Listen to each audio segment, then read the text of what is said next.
Now, welcome to probably the last part of my series of So You Think You're Doing Gann Angles, and this will be part 5. I strongly recommend you watch the other ones, which I started doing in mid 2011, and pretty much every top of the market I've called way before the market ever got there. So just to prove it, go back on YouTube, on my YouTube channel, check out the videos. They were I can't change the published date that's actually on the YouTube site. It's actually when I uploaded them. So as I said, check it out. Now, last video we did, which was part 4, I was talking about buying opportunities given by rising angles, which are these here. And what we're going to be looking at now is what happens next. So what I'm going to do is just play you the last part on YouTube of the one I did regarding the angles coming down from the high, which was from So You Think You're Doing at Gann Angles part 3. Stand, we've now formed a triple top, which Gann says is one of his weakest formations. But it's important to know what he also said. He also said if you ever go up to the same level for a 4th time, then you almost always break through. So if it was to go up again, that would be a different situation, and I would then change my mind. And of course, the great thing about Gann, and something you can't do with trend lines of course, is I can always put on the next angle, which would be that. And on the cash chart, it would be that. Okay, so that's what I said last year in October, and as I said, the chart looked like this at the time, and I told you on the futures chart the next angle to watch would be this one.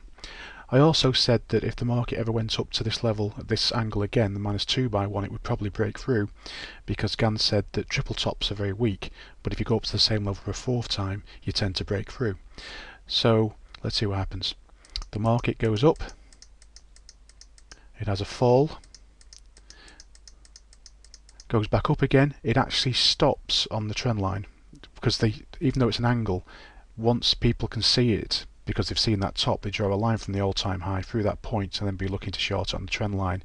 So it's bound not to work, and as I just said, it's also a 4th attempt. And what happened was the market slows down, encouraging people, let's just remove that cut, encouraging people to short the market, but in effect it's kind of a mug's play to make sure that people lose their money, and then it goes up and breaks through the angle. So I'll cut the line now. Okay, and so the next angle to watch with a lot of interest is here. So that's where I was looking to short the market again, and so up goes the market. We're getting closer, keeps going up every day. Now, one of the things that people say is that the trend is your friend.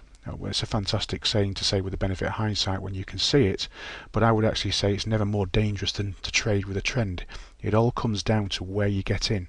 And at the time, this was going up very strongly and everything looked fantastic.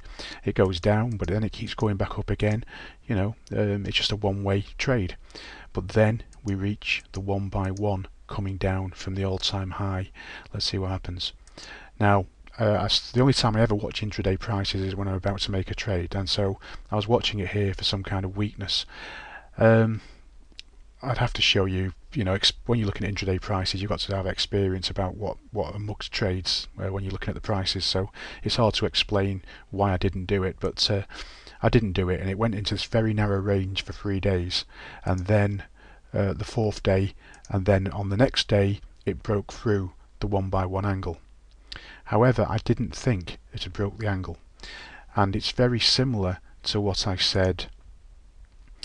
I think it was in So You're Doing Angles part 3, where I explained why I didn't short it here, and it was because I said that the cash angle and the futures angle were in different places, which wasn't the case when it hit this angle or the 5/1 in the past or the 2/1 here.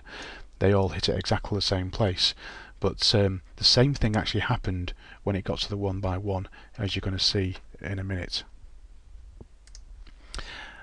Okay, so in this case it broke through it. However, when angles don't work, what can happen is it can come back down again, but you don't short it at that stage. The signal is to short it on weakness coming back to the angle. And what happened was the market came down, it had a massive fall, it went down about 20 index points from memory.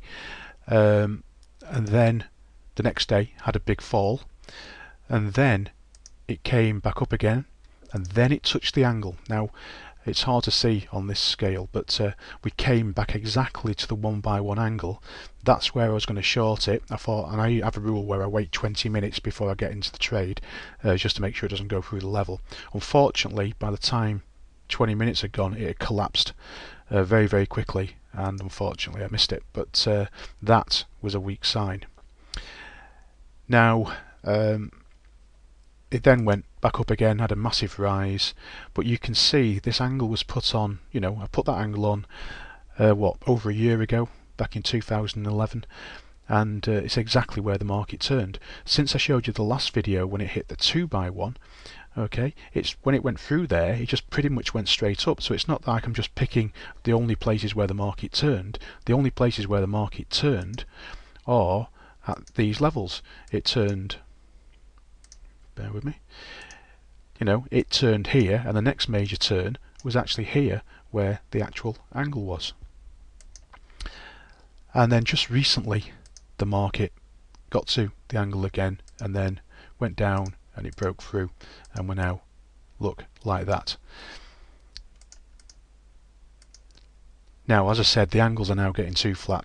You can do so as they get flatter. The next one, in fact, would be a 1x2 and a 1x4, etc. But they're very, very flat, and you just start fitting things in. So I won't be using angles to find the next major high. After saying that, there seems to be something absolutely amazing coming up, which, if I'm right, could be the all-time high.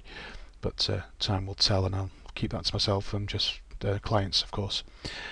Now let's change now to the let's go and look at the cash chart and see the angles on there. So at the beginning I played you So You Think You're Doing Gann Angles Part 3, and on there I showed you the cash chart, which looked like this. Now I said on that video, which I did in October, that the next one to watch would be the next other odd number. So it goes 19x4, the next other odd number would be 15x4, the next other odd number would be 11x4, the next other odd number would be 7x4, and so the next other odd number would be a minus 3x4.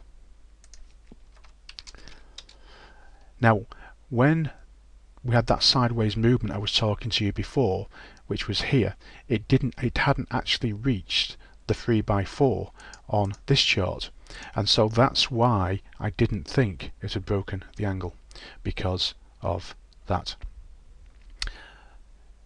Now we also formed, in fact we'll do this on the futures chart. Now the other thing that's scaring me about this at the moment is that we're not rising off an angle at the moment. Now we're going to zoom in a little bit. I'll just alter the scale.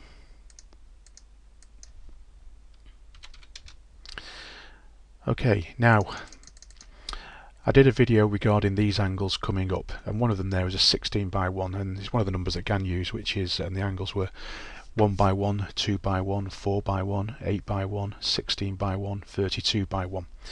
They were his major numbers. Now we go to this low here, and if I do a 1x1, it's useless, it's too flat. And it actually, then the next one will be a 2x1, and the next one will be a 4x1, and the next one will be an 8x1. Now I need an angle higher than this one. So the next one after 8 will be 16, which would be flatter than a 20, and the next one would be a 32. So let's put on a 32x1 monthly angle on. And you can see that the 32x1 monthly angle gives us the buying opportunity that the market made here. I wouldn't trade this one again, because it would be a trend line. So if it does work, it would work just long enough to get you in and then collapse through very quickly. Now we actually did hit an angle here. Now if we draw the steeper angles from this low. Twice 32 is 64, and you can actually see the exact turning point where the market stopped on the way down was made on 64. Now if I do the next one below 64, it'll be 32, which is already on because I've drawn it from this low here. Now you can see here there's a number that you can see from a previous low, which is 24. Now twice 24 is 48. Halfway between 64 and 32 is 48. If I've done it from the wrong place, the right place. Well, actually you can see I've done that from the wrong place, but you can see if you do the same at that 48 by 1 from this low, that it gives you the rally that it had here. If you do it from this low, we didn't reach the angle. Now, there was a reason to buy it here. One of the reasons was that it hit a short-term 50%. Now, the very first videos I put on here, I tell you how important 50% is. Now, I won't tell you the reasons why, but this is a short-term 50%. It's pretty obvious if you've got primary school mathematics, but that's where the market hit 50%, but it's not rising off an angle. For me, that's a weak sign. Now you might say, well, it's gone up. Well, yes, it has, but you know, that doesn't necessarily mean it's a buy, because things can change very quickly. We talked about a fourth attempt in the So You Think You're Doing Angles part 3. You can kind of look at this as being a third attempt. So it's 1, 2, 3. So it might have been a triple top and a very bearish sign, but then it went back up again, and that's a fourth attempt, and it broke through on a fourth attempt. Okay, so that's looking at that Gann rule before. Now, again, I keep saying this at the end of the videos, if you don't think that's the most amazing thing that you've ever seen, I'd like to see something that's better. And so if you, again, I've got to keep stressing this, none of this has been done with the benefit of hindsight. Anyway, if you'd like more information about our services, then you can contact me at gary@gann.co.uk. And thanks for the time for listening. Now let's go with the training video of the 5th of the 2nd 2013, and as discussed in there, I'm looking for a speculative entry to short the S&P here.